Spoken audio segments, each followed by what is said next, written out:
Vamos a meditar en la palabra del Señor. Tenemos 25 minutos, ¿verdad? Y nos vamos para la casita, pero estamos en Romanos capítulo número 9.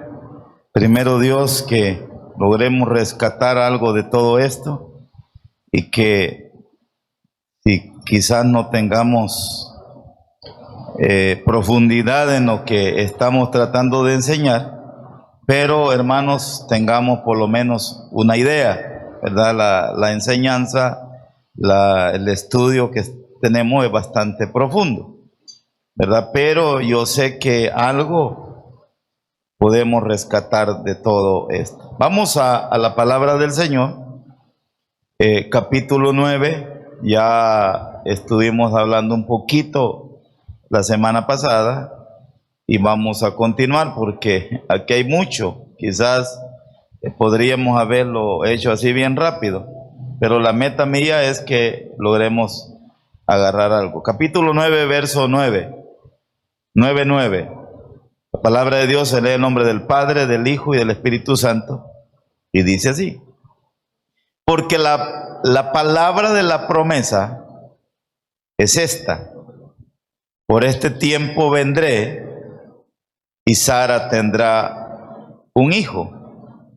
Y no solo esto, sino también cuando Rebeca concibió de uno, de Isaac, nuestro padre, pues no habían aún nacido, ni habían hecho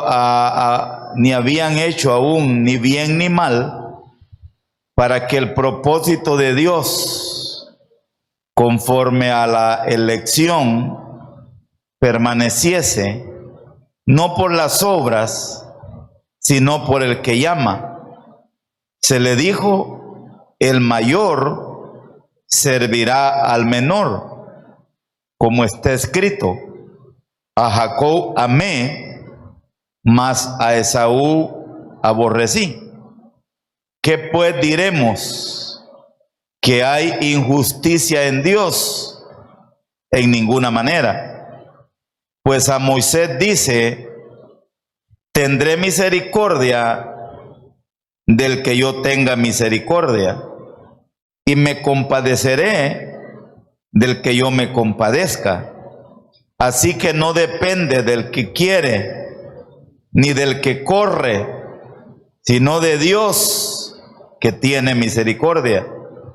Porque la Escritura dice a Faraón: para esto mismo te he levantado, para mostrar en ti mi poder, y para que mi nombre sea anunciado por toda la tierra, de manera de que de quien quiere tiene misericordia, y al que quiere endurecer, endurece. 19. Pero me dirás: ¿por qué pues inculpa? Porque ¿quién ha resistido a su voluntad? 20. Mas antes, oh hombre, ¿quién eres tú para que alterques con Dios? Dirá el vaso de barro al que lo formó: ¿por qué me has hecho así? ¿O no tiene potestad el alfarero sobre el barro para hacer de la misma masa un vaso para honra y otra para deshonra?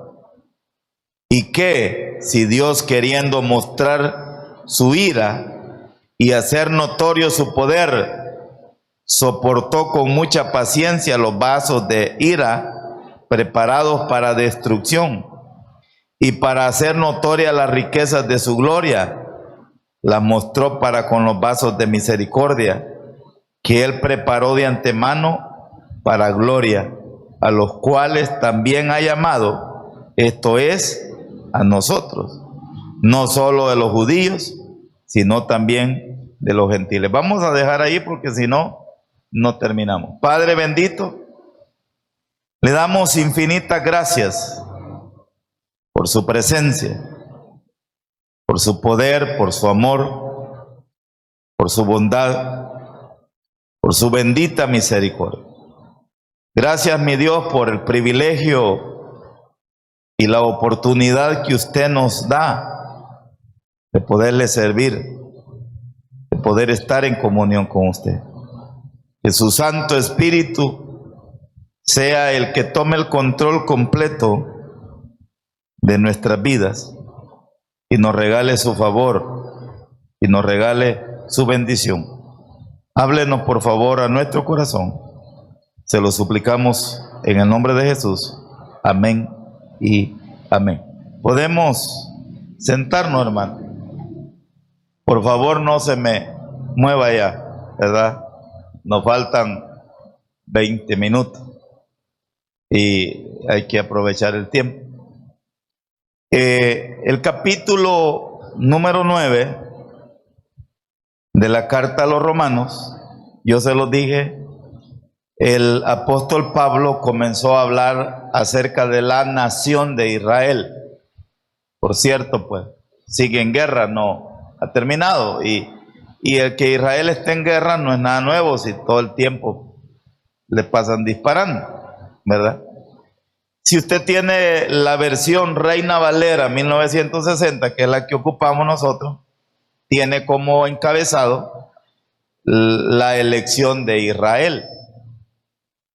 Y este punto del por qué Dios escogió a la nación de Israel para traer de ellos el Mesías, Cristo Jesús, ha sido un tema, hermanos, de debate en los seminarios. O sea, ¿por qué Israel? ¿Por qué no otro país? ¿Por qué no El Salvador? ¿Por qué no Estados Unidos? ¿Por qué no Europa? España. O sea, ese ha sido motivo de debate. Y el ser humano, nosotros los seres humanos, con nuestra mente finita, a veces queremos entrar hermanos, a un punto de cuestionar a Dios, de preguntar a Dios por qué. Hay cosas, Deuteronomio, no me recuerdo bien yo qué es Deuteronomio 29:30, o no me recuerdo ahí. Hay un versículo, hermano Adán es bueno para acordarse de la cita, pero anda paseando. Ahí viene, ¿ves? Pero el versículo ese dice que las cosas que nos han sido reveladas son para nosotros, para que nosotros las conozcamos. Pero hay cosas que son secretas y esas le pertenecen a Dios. En el caminar cristiano, hermano, regáleme su atención, porque para tratar de lograrle explicar yo lo que todo eso dice. En el caminar cristiano, nosotros vamos a vivir eventos, vamos a vivir situaciones, vamos a atravesar momentos que a usted se le va a hacer bien, a usted y a mí se nos va a hacer bien difícil entender lo que estamos pasando. La gente quizás piensa que el pastor sabe todo. Si yo estoy igual que ustedes aprendiendo, antes de tratar de traerle algo a ustedes, tengo que lograrlo digerir yo. Y la gente le pregunta a uno. Yo me recuerdo de un hermano que me decía a mí, ocurrió un accidente el día anterior, ¿verdad? Por allá unos hermanitos que iban de una vigilia, se estrelló el carro y se mataron. Y el hermano me agarra tempranito a mí, hermano, y me dice: explíqueme, dígame, ¿por qué pasa esto?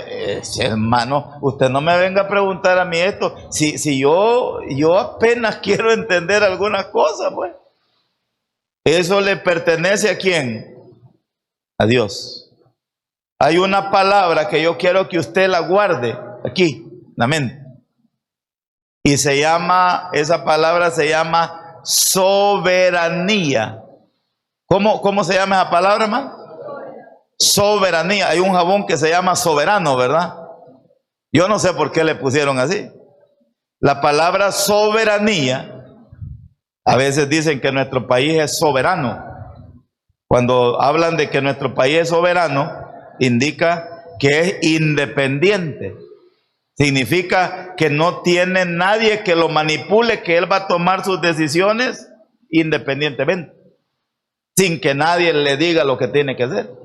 Cuando se habla de la soberanía de Dios, póngame atención, hablamos de que no tiene él nadie que le diga por qué hiciste esto o por qué vas a hacer lo otro. Él es el que gobierna, él es el que manda, él es el que decide, él es el dueño de todo, incluyéndonos a nosotros. No sé si usted ya sabía eso. Él es el dueño de todo, hermano.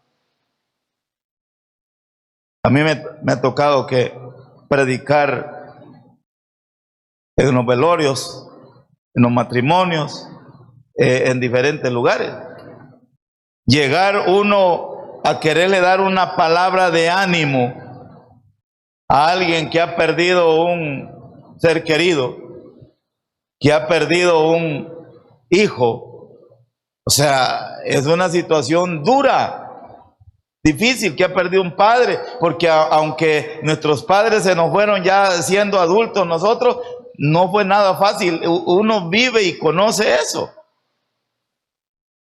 Pero en el momento que Dios en su soberanía decidió llevarse a alguien o decidió que hasta ese día iba a vivir esa persona, decidió no dejarlo vivir, hermano, él está haciendo uso, regáleme su atención, él está haciendo uso de su soberanía sobre la vida de los seres humanos y él manda, él es el que decide, nadie le va a venir a cuestionar por qué lo hiciste. O sea, quizás algunos de nosotros erróneamente en el momento que nos pasó algo, nosotros decimos, ¿y por qué me está pasando esto a mí? O sea, ¿es la soberanía de Dios o es la desobediencia nuestra? Cualquiera de las dos cosas. Pero Él es el que manda. Y quiero que usted no se le olvide en su mente que Dios hace las cosas de acuerdo a su voluntad y Él solito decide sin que nadie más le diga lo que tiene que hacer. Hermanos, nosotros como cristianos, véngame para acá, nosotros como cristianos, cuando estamos teniendo un familiar enfermo, nosotros mismos estamos enfermos, tenemos una situación, nosotros siempre le pedimos a Él, le clamamos, Señor, ayúdenos, Señor, sáneme, Señor, resuelva esta dificultad. Véngame para acá. Pero es bien importante y es bien necesario que entendamos que al final el que decide si nos va a sanar, al final el que decide si va a resolver el problema, al final el que decide cómo lo va a hacer, al final no es porque yo oro o porque yo aquí o porque yo allá, al final el que decide es Dios, su bendita voluntad. Yo me recuerdo que llegué a Santana, andábamos predicando por ahí en una colonia, en un barrio. Yo esto se los he contado 1000 veces. Y yo toqué una puerta, porque a veces no hay puertas abiertas. Toqué una puerta y cuando toqué la puerta, abrieron la puerta y encontré un señor, hermano, con un cumbión dándole, enseñándole a bailar a una niña. Y lo interrumpí. Y le dije yo, ¿y qué hace? No, pues es necesario que estos hipotes aprendan a defenderse. Eso no es defenderse, va. Tal vez enseñarles a que se agarren. Es necesario que estos hipotes... No, le dije yo, usted necesita enseñarle a esta niña las cosas de Dios. No, me dijo, si ella sabe, yo también, yo soy pastor, dijo. Aleluya, le dije yo, ¿va? Dígame cómo se hace para bailar, ¿va? Porque le voy a dar yo también.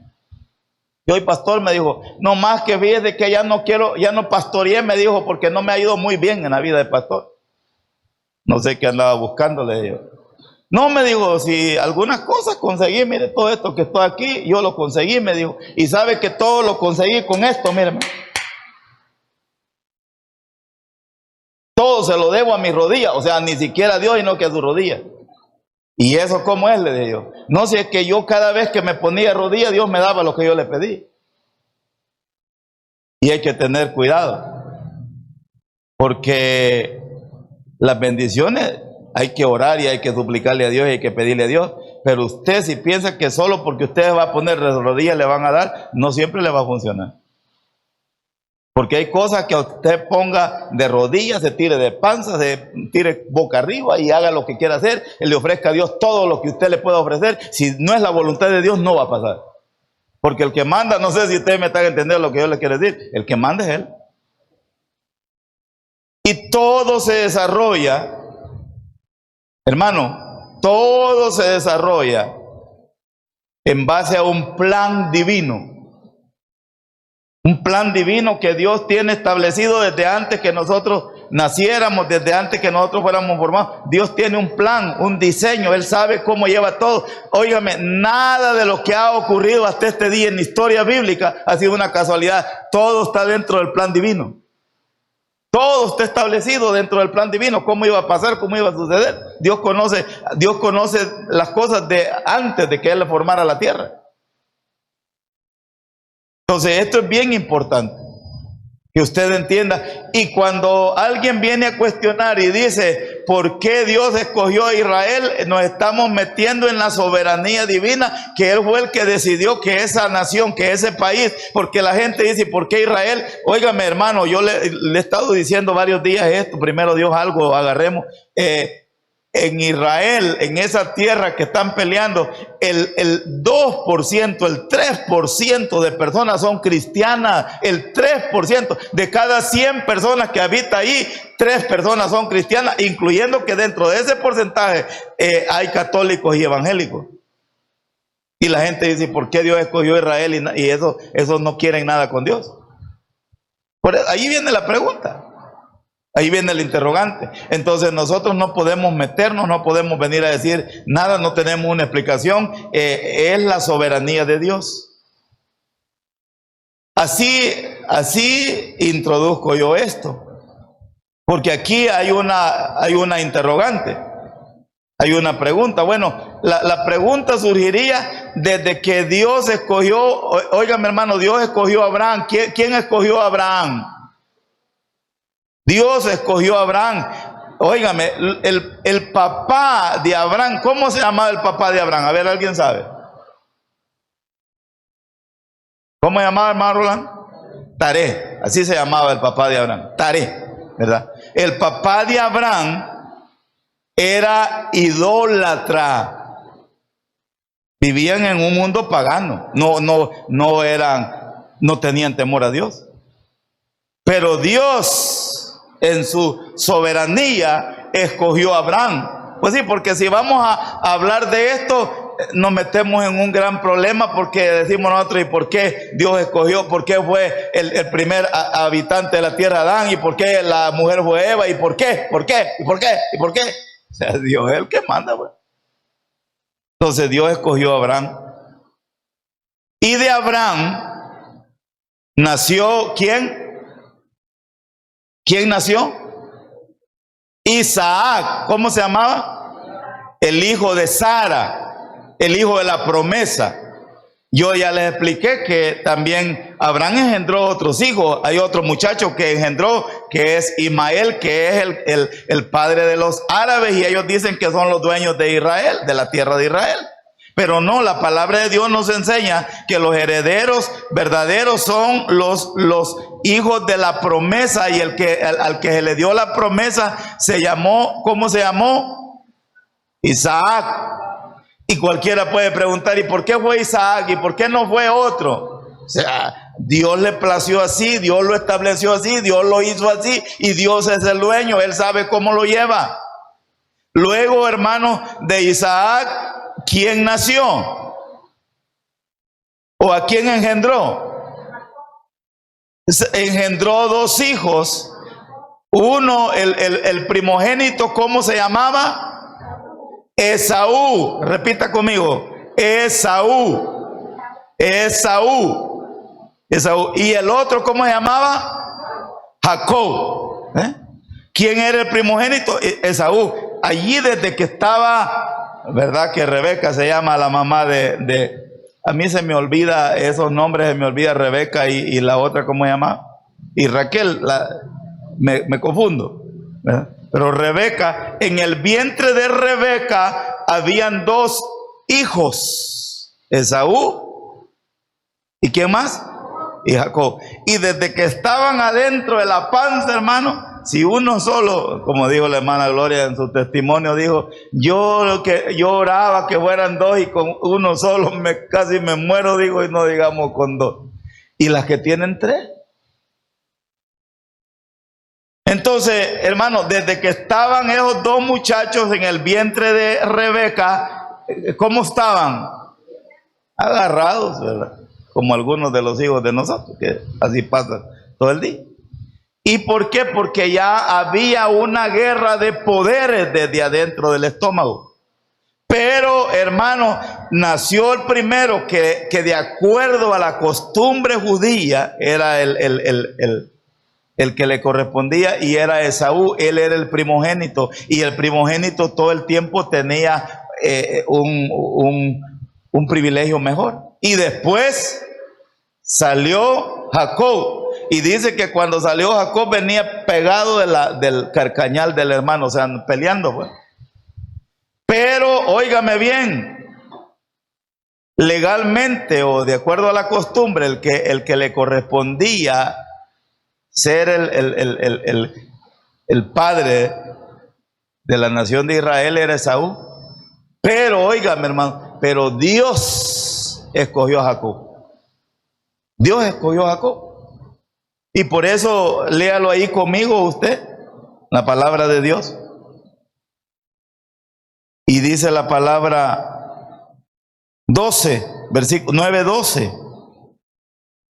Se le dijo, oiga, el mayor, ¿qué?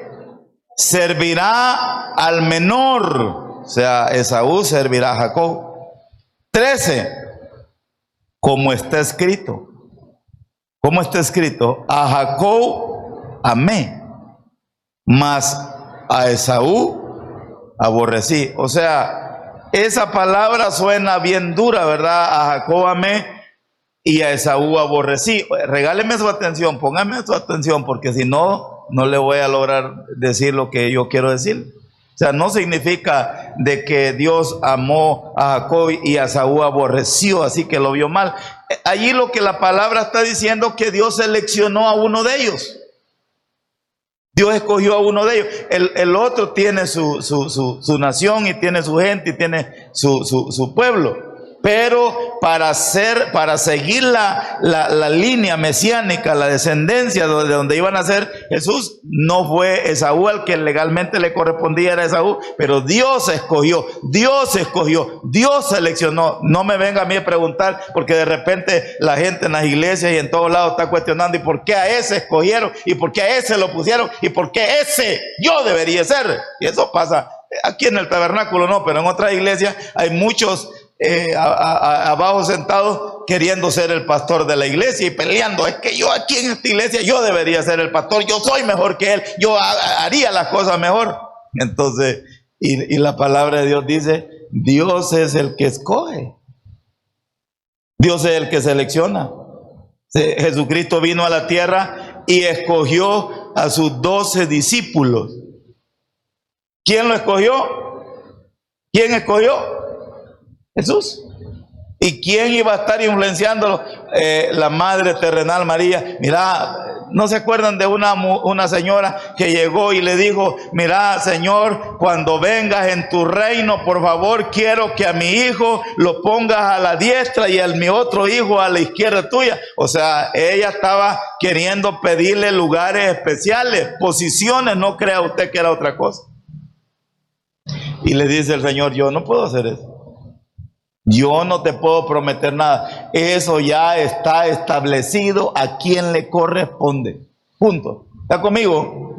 ¿Me están oyendo? Es Dios en su santa soberanía, en su soberanía. Él, de acuerdo a su plan que hizo desde antes de la fundación del mundo, Él ya sabe a quién va a llamar, a quién va a poner, cómo lo va a hacer. Él es el que gobierna, Él es el que manda, aunque a usted no le gusta, aunque a mí no me guste, aunque alguien piense que no está bien, pero Él es el que nos ha escogido.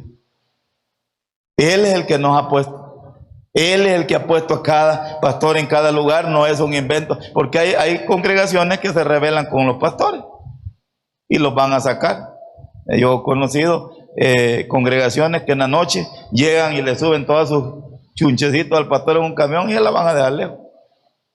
Qué tremendo problema. Entonces, Dios fue el que escogió a Jacob. Nadie influenció la decisión. Verso 13, como está escrito: a Jacob amé, mas a Esaú aborrecí. O sea, Dios escogió a Jacob para que él fuese el padre de los 12 patriarcas, ¿verdad? De donde nació la nación de Israel. Verso 14, ¿qué pues diremos? Oiga, ¿qué pues diremos? ¿Que hay injusticia en Dios? Porque a algunas personas se le va a ocurrir que Dios es injusto porque no lo escogió a él, porque esa persona se sienta digno de más honor que el otro. O sea, hermano, y la gente va a decir que Dios es injusto. ¿Qué pues diremos? ¿Que hay injusticia en Dios? ¿Y qué es la respuesta que el apóstol dice? En ninguna manera. 15. Y aquí pone otro ejemplo. Y dice, pues a Moisés dice, ¿qué le dijo a Moisés? Tendré misericordia del que yo tenga misericordia y me compadeceré del que yo me compadezca. O sea, es Dios el que decide sobre quién tiene misericordia y sobre quién no tiene misericordia, porque algunas veces nosotros vamos a pensar, hermano, que algo que está sucediendo, algo que está pasando es injusto, pero la palabra de Dios dice que Él es el que decide sobre quién va a tener misericordia y sobre quién no la va a tener. Acuérdese que la misericordia es algo que no nos pertenece, sino que es algo que disfrutamos como beneficio de la decisión de Dios, pero Él es el que decidió que cada uno de nosotros perdonarnos por medio de la fe que pusiéramos en Él, y Él fue el que lo decidió así, y así fue, y allí nadie puede venir a cuestionar, porque entra a cuestionar la soberanía de Dios. Versículo 16, que dice, así que, óigame hermano, aquí está, así que no depende del que quiere, ni del que corre, sino de qué depende, de Dios, que tiene misericordia. Al final, el dueño de todo, el dueño de la misericordia, el dueño de la gracia, el dueño del amor es Él, y Él es el que lo ejecuta de acuerdo a su voluntad, ¿verdad? Ahora pasamos rapidito lo mismo a otro versículo 17. Porque la Escritura dice a Faraón, para esto mismo te he levantado, para mostrar en ti mi poder. O sea, detrás de cada persona, detrás de cada evento hay un propósito divino. Y aquí dice la palabra, porque la Escritura dice a Faraón, para esto mismo te he levantado, para mostrar en ti mi poder y para que mi nombre sea anunciado por toda la tierra. Regáleme un segundo, con esto voy a terminar. Ojalá que usted se acuerde un poquito de la historia del faraón. Si el faraón, óigame, véngame para acá, el faraón se consideraba Dios. Todos los gobernantes de la historia, Herodes, Nabucodonosor, en Egipto era el faraón, el rey, el gobernador. Faraón se consideraba Dios. Consideraba el omnipotente. Y dice la porción, porque la Escritura dice a Faraón, para esto mismo te he levantado. O sea, ¿para qué Dios le dio poder? Porque Dios fue el que le dio poder a Faraón. Dios lo engrandeció, lo hizo pensar que él era Dios. Él se confundió, Faraón se confundió, porque Dios le dio poder. Pero en el momento, óigame, en el momento que ya Faraón se sintió Dios, el Rey de Reyes y Señor de Señores, ocupó ese sentir que él tenía para humillarlo y demostrarle a él y al mundo entero, incluyéndonos a nosotros, que el dueño del poder verdadero es Dios. Porque ahora nosotros tenemos registrados todos los eventos que Dios hizo con Faraón, cómo lo humilló, todas las plagas que trajo sobre Faraón, todos los eventos que trajo sobre Faraón, ahora los tenemos registrados y nosotros podemos ver que al final Dios se glorificó en Faraón. Después de que no quería dejar ir al pueblo, después de que estaba terco, después de que le mató a su hijo y le mandó todas las plagas, al final el Faraón deja ir al pueblo. Y cuando ya lo había dejado ir, se arrepiente y empieza a perseguirlo. Lo conocemos, Éxodo 14. Y cuando ya está el pueblo allá frente al Mar Rojo, viene el Faraón cerca de ellos y los va a exterminar. Y Moisés, afligido con todo el pueblo, y Dios le dice: ya no me estés orando, ya no sigas orando, ¿por qué clamas a mí? Abre el mar y entren, caminen. Y Dios les abre el mar, hermano. Y el pueblo entra al mar. Se atraviesan el Mar Rojo. Y cuando el Faraón ve que el pueblo de Israel está caminando por el mar, se meten ellos también. Ya el pueblo estaba saliendo al otro extremo y Dios le dice: toca las aguas. Y las aguas regresaron. Y allí terminó Dios con el Faraón. Y con todo su ejército. Y con todos sus caballos. Con toda su gente.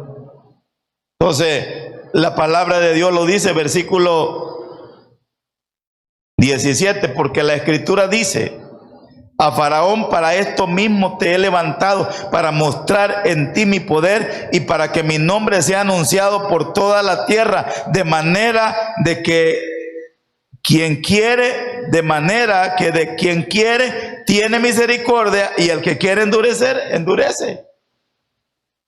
O sea, Dios conoce nuestros corazones y Él utiliza todo en su plan divino. Él tiene todo bajo control. Él sabe aquellas personas que no quieren nada con Él y dice la palabra que las endurece, como Faraón. No es que Dios hizo a Faraón así como él fue.